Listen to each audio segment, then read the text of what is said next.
নমস্কার বন্ধুরা, কেমন আছো সবাই? আজ আমাদের মনটা একটু বেশিই খারাপ, কারণ আমাদের মিঠি সোনা অনেকদিন আমাদের বাড়িতে এসেছিল, প্রায় 3.5 মাস পর আজকে মেজদি ভাই আবার শ্বশুর বাড়ি চলে যাচ্ছে। আমাদের বাড়িটা এমনিতেই একটু ফাঁকা ফাঁকা, লোক সংখ্যা কম, কিন্তু মেজদি ভাই মিঠি সোনা ছিল বলে কত লোক আসা যাওয়া রোজ লেগেই থাকতো।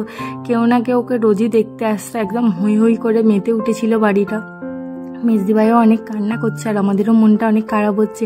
জেঠমাও ওইদিকে কান্না করছে, কারণ বাড়িটা একবারই ফাঁকা হয়ে যাবে।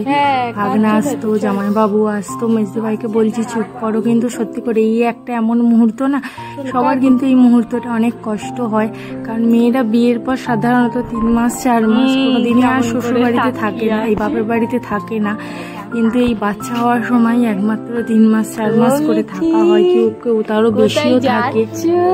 তো একটা আরো আগের যে পুরনো টানটা না, সেটা মানে মনে পড়ে যায়, মানে সেই টানটাই যেন আবার সেই কষ্টটাই যেন হয় মেয়েদের ক্ষেত্রে। এটা কিন্তু হয় সবাই যারাই বাচ্চা হতে বাপের বাড়ি যায়, তাদের কিন্তু এটা তাদের প্রত্যেকের সাথে ঘটে। কেউ চোখের জল না ফেলে আমার তো মনে হয় যে শ্বশুর বাড়ি যায় না।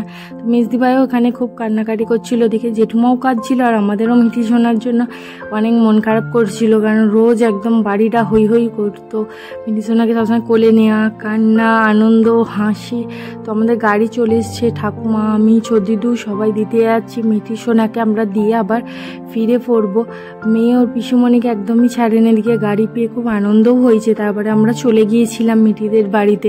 ওদের বাড়ি তো আলো হয়ে গেছে, বাচ্চা আসা মানে একটা ঘর কতই আলো হয়ে যায়। আর যেহেতু আমার ভাগনা বড় ছিল, তো অনেকদিন পর আবার একটা বাচ্চা, মানে ওদের বাড়ি একদম মেতে উঠে গেল, আর আমাদের বাড়িটা একদমই ফাঁকা শূন্য হয়ে গেল।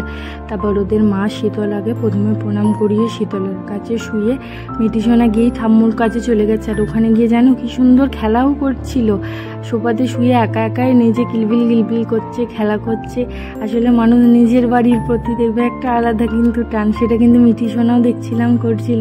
তারপর ওখানে গিয়ে অনেক কিছুই জামাইবাবুরা আগে থেকে আয়োজন করে রেখেছিল।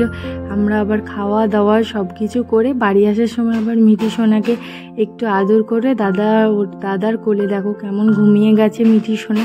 আর ও দাদা কিন্তু খুব মানে বাচ্চা সামলানোর একবারে এক্সপার্ট আছে, তো ওই সব কিছু করতেও পারে। তো ওকে ঘুম পাড়িয়ে দিয়েছে মিঠি সোনাকে। তারপর আমার চলে আসার মুহূর্ত, আমরা বাড়ি চলে যাব। সন্ধ্যা আসলে এতদিন পিমনির কাছেই সমানে থেকেছে, তো বুঝতে পারেনি যে আমরা চলে আসবো, পিমনিরা আর আসবে না। ও সব বলছে যে তোমরা যাবে না, তোমরা যাবে না।